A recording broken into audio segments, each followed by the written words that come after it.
Hey, I'm Christian Hall and this is 14 Steps to Happiness. And today we're going to talk about the power of gratitude, which is step 7 in the 14 steps. Now, the thing about gratitude is that people have been researching on the effect of gratitude now for several decades. And it's especially the group around Martin Seligman, who was one of the pioneers of the field of positive psychology. They were researching a lot on gratitude. And I think that the findings that they have found are really interesting. And in one study, what they did was to ask people that were depressed to do two things every day. One thing was to write a gratitude journal in which you write down 3 things that happened today that you are grateful for. And then at the same time, they asked the respondents to rate the level of depression that they felt right now. So on a scale from 1 to 10, for example.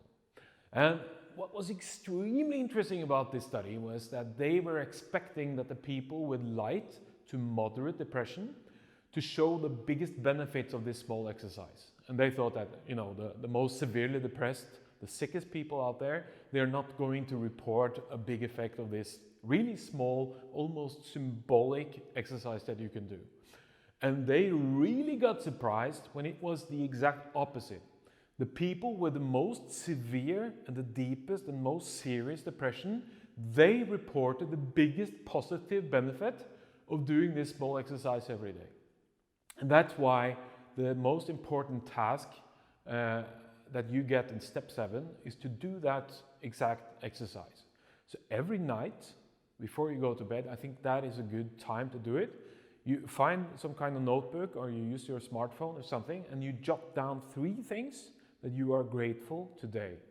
And the thing is that they don't need to be big things. They can be really small details. It can be small things like it was beautiful weather today, or you ate a meal that was really nice, or some foreigner smiled at you, or it can be the big things, It can be the love that you feel for your friends and your family.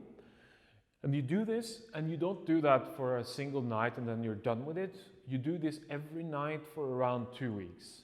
And then you see the effect of this small exercise. And I think one of the reasons why gratitude is so powerful is that one of the tendencies of the people that suffer from depression is to filter things. You have a tendency to filter and to exaggerate the effect of all the negative things around you. What is really important to realize is that every single human being has a mixture of what is good and what is painful in their life. That is true for me, that is true for you, it's true for everyone. But the depressed, and this is one of the key differences between those that are depressed and those that are not, the depressed have a tendency to filter, to focus on what is negative. And the gratitude journal and the focus of gratefulness is doing the exact opposite. It's training your mind to increasingly focus on what's good and what's positive in your life. And if you do this exercise over a couple of weeks, I'm quite sure that you will notice a beneficial effect of this exercise, and I can really recommend it.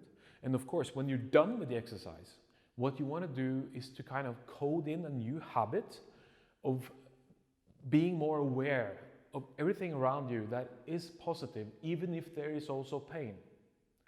And that is what I wanted to say regarding step 7, and I'll see you in the next video. Thanks.